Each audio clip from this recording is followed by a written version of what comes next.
Morning, Sunday morning, Parsha Tzav. I'm going to record some Chumash Rashi. Vaydaber Hashem Moshe Lemor. Hashem spoke to Moshe, saying, "Tzav es Aaron v'zban of Lemor. Command Aaron and his son, saying, Zos Teiras ha'oila. This is the law of a carbon oila. Hi ha'oila. This is the oila al maikda on its fire, on the firewood." Al HaMizbech, on the Mizbech, kol halayla, all night, ad haboker, until morning. Eish HaMizbech tukad by the fire of the Mizbech should burn the karbanis all night. Tzav es Aaron, command Aaron, ein tzav eloloshen zirus. Whenever it says tzav, it means to inspire. Miyad uladairis, it's an inspiration for immediate, and it's an inspiration for generations. This is an ongoing mitzvah, that the Kohanim see to it that the karbanis will burn up all night on the Mizbech. Amar Rabbi Shimon says, B'yoser tzorech ha'kosav l'zares, the pasuk specifically needs to inspire b'mokim sheyesh b'chsar kis, where there's a loss of money. Now many have had trouble with this Rashi. They can't understand where's the loss of money. Even though we're talking about a korban oila, the Kohanim don't really lose any money when they bring a korban oila. So why do they need to be inspired to bring a korban oila? There is no loss of money. In fact, they even make a little bit because they get the hide, the skin of the oila. I mean, it's true they don't make as much. Other karbanas like a chatas, they get all the meat, and a shlomim, they get the front right leg and the chest. But they're not really losing. So the Ramban says that this is really a braita. And the braita says that you'll find tzav in one of two places, either when the pasuk wants to inspire you for future generations, or where there might be a loss of money. Rashi is just quoting the entire Braita, but here the tzav is to inspire the Kohanim to do this immediately and to do it in the future as well, to see to it that the karbanos burn all night. And the other thing about loss of money, that might apply in other places, but Rashi is only quoting the entire Braisa. Zos Teiras ha'oila, this is the law of an oila. Rashi says, Harei ha'inyan hazeh ba l'lamed, this topic is coming to teach you, al hekter chalavim ve'evarim, whether you're burning chalavim, those are the membranes of, let's say, karbanis chatas or shlomim, or evarim, or the limbs, all the limbs of a korban oila, she'eh kosher kol halayla, it's kosher all night. Of course, you can burn it during the day when you bring the korban, but you can even put it up on the mizbech at night, and it can continue burning all night as well.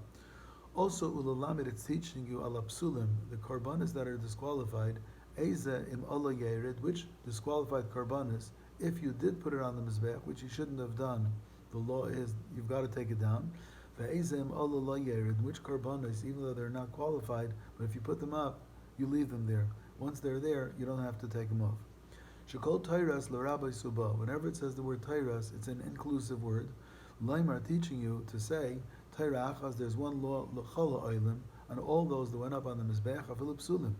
Even if it was disqualified, Shem Ola, once they're up, Lo Yerdu, you don't have to take it down. On the other hand, Hi ha'oila is an exclusionary word. This is an oila.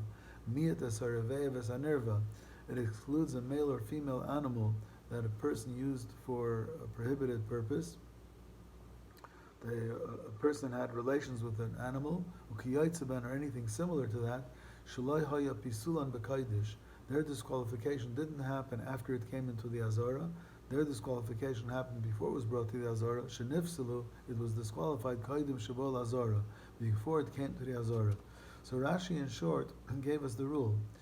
If a korban comes into the Azara and a disqualification happens after it got into the Azara, for instance, it became tameh after it was in the Azara, the blood happened to go out and then it was brought back in, or anything that happened after the korban came into the Azara, if you put it up, you shouldn't have, but if you put it up, you don't take it down. But any disqualification that happened before it got into the Azara, let's say it had a physical defect, or it gored somebody and killed somebody, or it was used for Avodah Zarah, or the case of Ravei Nirva, if the disqualification happened before it got into the Azara, then even if you put it up, you've got to take it down.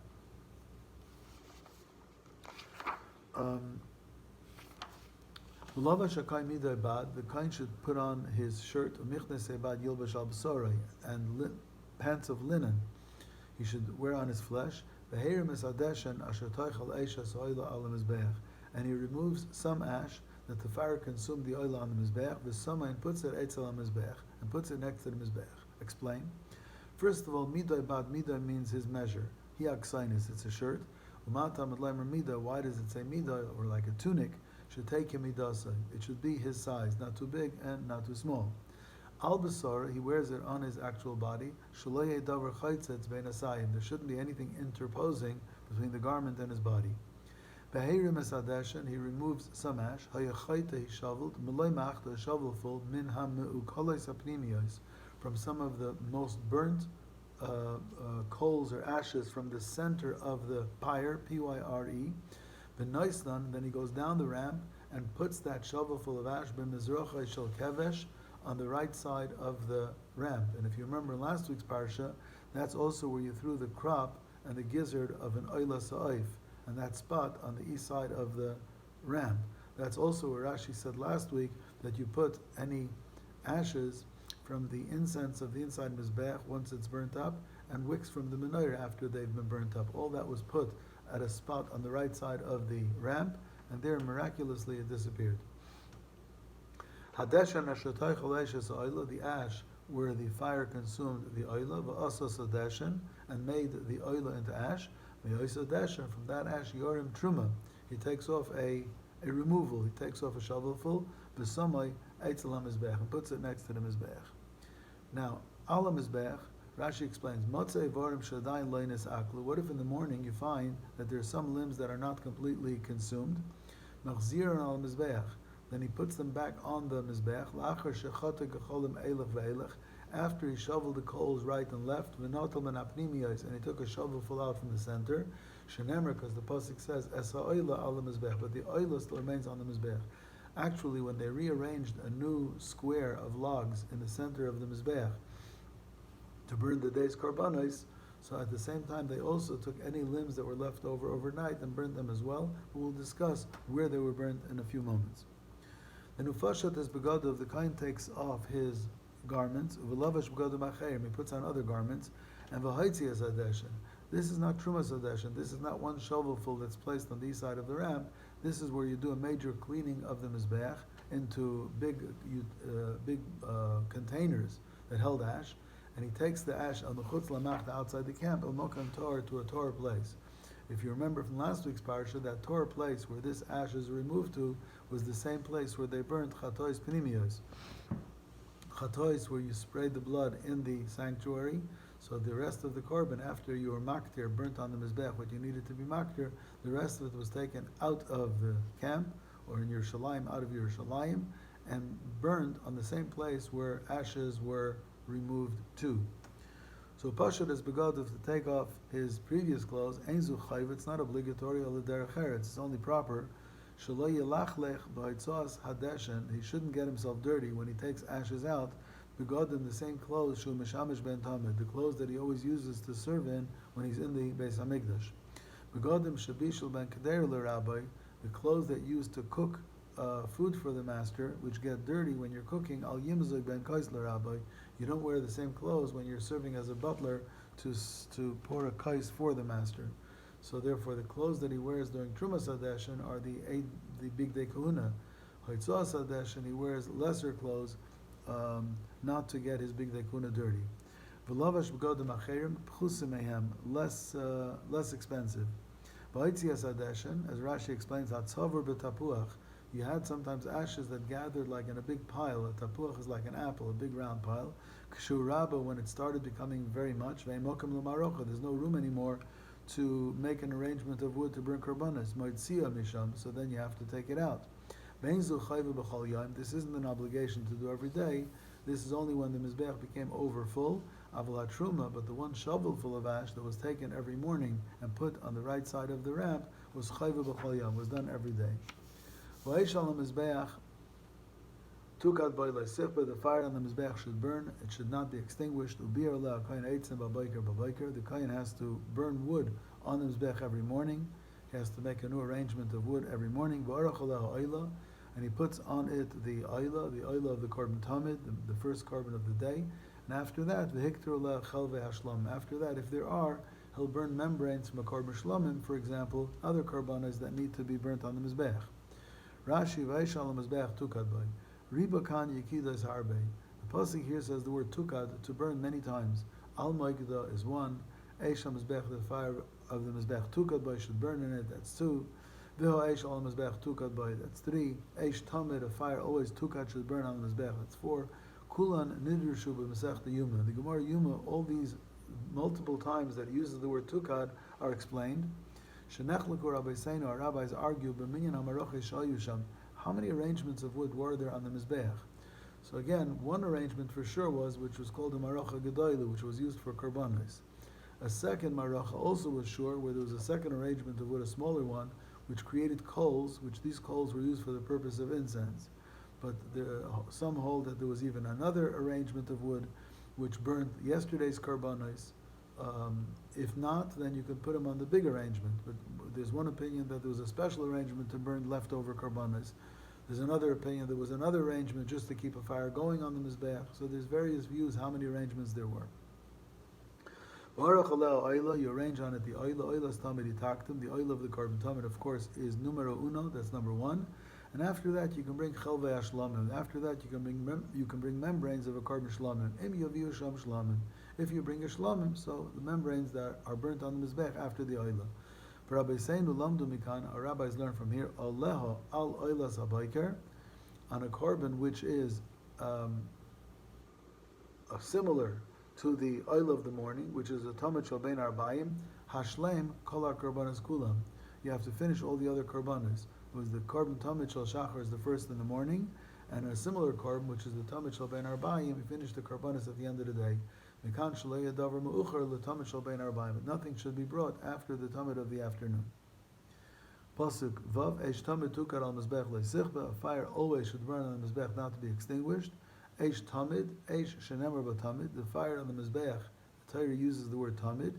Hishem adlikim bas haneiros. That's the one that you light the neiros with. In case all the neiros were extinguished, where do you get fire to light the neiros? You get it from the mizbech. Shenemer ba lahalo is ner tamid. Because the neiros of the menorah also called ner tamid, a ner always. Afhi mi'al mizbech achitza and tukad. So the neiros also should be lit from the outside mizbech, unless there was a ner maravi that it was always burning. So if the ner maravi was burning, you lit the other neiros from the ner maravi. But if everything did go out, then you lit the neiros from the mizbech. Loisichbe, do not extinguish it. If you extinguish the fire on the mizbech, you violate two loisases, because in pasuk hey it said loisichbe, do not extinguish, and in pasuk vav it says loisichbe, do not extinguish. Pasuk Zayin. V'zayis Torah Samencha. Now we're going to review again the law of a flower offering. Hakre vayisa b'nei Aaron lifnei Hashem el pnei hamizbeach. The sons of Aaron should take the mincha and bring it before Hashem and in front of the mizbeach. V'zayis Torah Samencha. Rashi says this is the law of a mincha. Torah achas lekulan. There's one law for all menachos, that all of them la'atina shemen, all of them require oil with the flour. Ulevaina, all of them require some levaina, which is called frankincense. Ha'amurim b'inyan, as it was said back in Vayikra. Because Sheyachal, I would have thought, Ainli Tuna Shemen and Levaina, I would not know that Shemen and Levaina are required, Ela Minchas Yisrael, only a mincha of a regular Yisrael. Sheni Kmetzes, which you take a 3-fingered fistful from it. What about Minchas Kaihanim? What about mincha that's offered by Kaihanim Shikolu, which is completely burnt and no kaimetz is taken, as we will learn tomorrow after Sheni? Minayin, how do you know that it also has oil and frankincense and levaina? Talmud Leimer, it says Tyrus. Tyrus is an inclusionary word, but all menachos have flour, oil, and levaina. Hakre vaisa, the minchas to be brought. Hi hagosha, this is approaching. Bekeren draimis maravis, the southwestern corner of the mizbeach. That would be, if you have a sefer in front of you, the bottom left-hand corner. That's the front left-hand corner. Because lifnei Hashem, before Hashem, hu marav, that's the west side. Because the west side of your mizbeach, if that's your sefer, shulitzad oil mayit, is facing the oil mayit, is facing the migdash or the mishkan. That's the west. Al panei mizbeach, the front of the mizbeach, hu adorim, that's the south side. Shupanav shel mizbeach, which is the front of the mizbeach, shahakevish, because the ramp leading to the top, nosun la'isay ruch, is on the south. So if the Torah says that you should take the mincha and approach before God and in front of the mizbeach, well, before God is west, in front of the mizbeach is south. How do you do that? The corner of south and west satisfies both south and west. Beherim mimenu bikumzo, and the kohen should remove using a 3-fingered fistful Abisailas amincha mishamna, from the flour of the mincha and its oil, and then after that there's kol halavaina, then he gathers all the frankincense, asher ala mincha, which is on the mincha, v'hikter ha-mizbeach, and he burns it all on the mizbeach, reach nichayach, it's a pleasing smell, as we said last week, that Hashem's will was done, as karasa, that's the part you get remembered by, the part you burn on the mizbeach, and that's given Hashem. V'herim mimenu, you should remove from it min ha-mechuber, when the whole mincha is whole. Shihei isara and shalem, you have a tenth of an ephah, which we said last week is about 2 kilo. It should be complete. But basachas at one time, b'shas kamitza, when you take that 3-fingered fistful out. In other words, you don't split the mincha in 2 or 3 parts and take a 3-fingered fistful out of one of the parts. The mincha should be mimenu, whole, when you take the kaimitz out. Bekumtza, you should actually use your fist. Shalayasa midala kaimitz. Don't make a measure which is equivalent to your kaimitz. Don't have a scoop. Isn't it obvious that if the oil was blended with the flour, if you're going to take a 3-fingered fistful from the flour, you're also going to get oil? So why does the pasuk repeat mishamna? Because shekaimitz mimokim shenisra b'shamna. The 3-fingered fistful is taken from where there is a little extra oil. Look around, where there's a little extra oil, take from there. Ha mincha, the mincha, that's one mincha, shaloi tehemu reves b'acheres. Don't mix mincha A with mincha B, and then take 2 kaimitz in. Each mincha should be separate, and a kaimitz taken from each one separately. The mincha, not 2 minachas together. And all the frankincense that's on the mincha should be burnt. Shemalaket, he gathers, as levainasa, all the frankincense. Lachar kamitza, after you took the 3-fingered fistful of flour and oil, maktiroi, and you burn the frankincense. And since this was not explained, only one of the menachas in Vayikra, only in the minchas silas, the one that was brought as flour.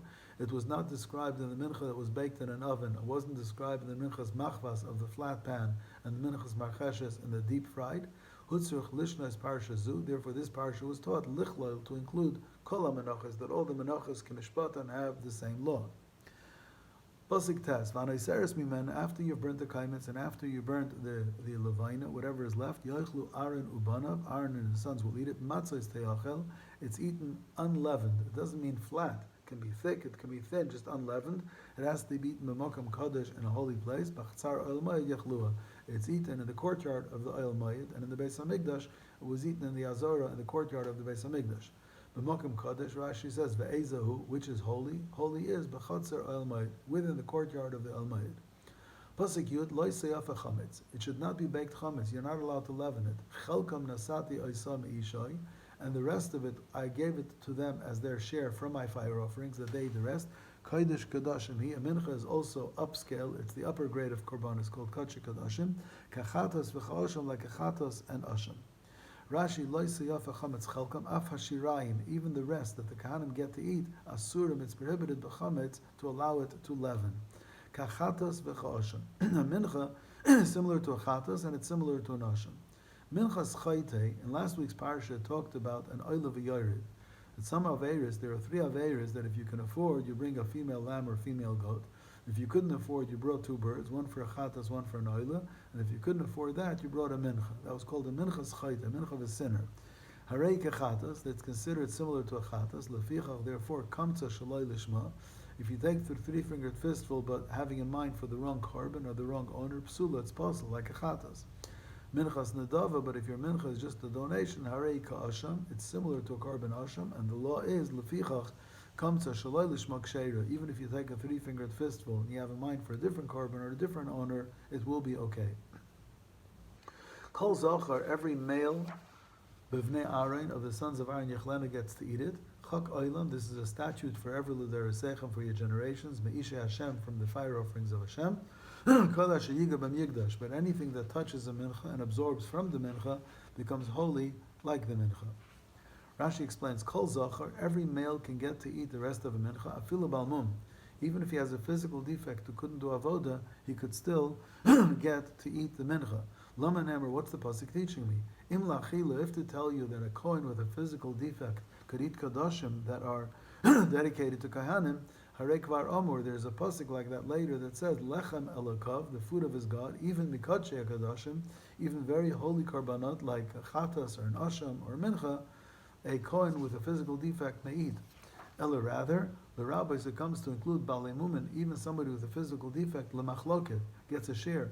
At the end of the day, when the Kohanim line up to share the day's korbanos, even a Kohen who had a physical defect, who couldn't work during the day, has the right to get a share of the day's korbanos. So not only can he eat and have to ask for a piece from somebody else's share, he is even a shareholder, even though he couldn't work. Kol asher yig, anything that touches, kachim kalim, if you have lower grade kachim, or chulin, or non-kadashim, sheyigu ba the touch of mincha, v'yivlu mimena, and absorb anything from the mincha, yigdash, becomes holy, lios kamaya, to be like the mincha. Shim psula, if the mincha was disqualified, needs to be destroyed, yivsulu, whatever absorbed from the mincha also needs to be destroyed. Bim ksheira, and if the mincha was a valid mincha, ye'achlu kechomer ha-mincha, it has to be eaten with all the strict laws of a mincha. So if you have a sponge cake that happens to touch a mincha, so now if it absorbs from the mincha, the sponge cake, like the mincha, must be eaten by male kohanim. It must be eaten for a day and a night. It must be eaten inside the courtyard of the mikdash, of the mishkan, because it has all the stringencies of the mincha. And if the mincha was disqualified, which needed to be destroyed, so whatever absorbed also needs to be destroyed. Once heard a funny comment. The halach is when it comes to kodesh, when something absorbs from kodesh, it becomes kodesh. When it becomes to tumah, even touching becomes tameh. It tells you that to become harmed, even a touch could harm. But in order to become improved, you have to absorb. In order to become kodesh, you have to absorb from kodesh. In order to become tameh, even a touch can also make you tameh. So people have to be careful what they touch. But if you want to improve, you have to absorb from the source that's giving you improvement. Anyway, I wish you all a very good day. Everybody should stay healthy and kol tov. Again, if you have any questions, you're welcome to contact me and ask.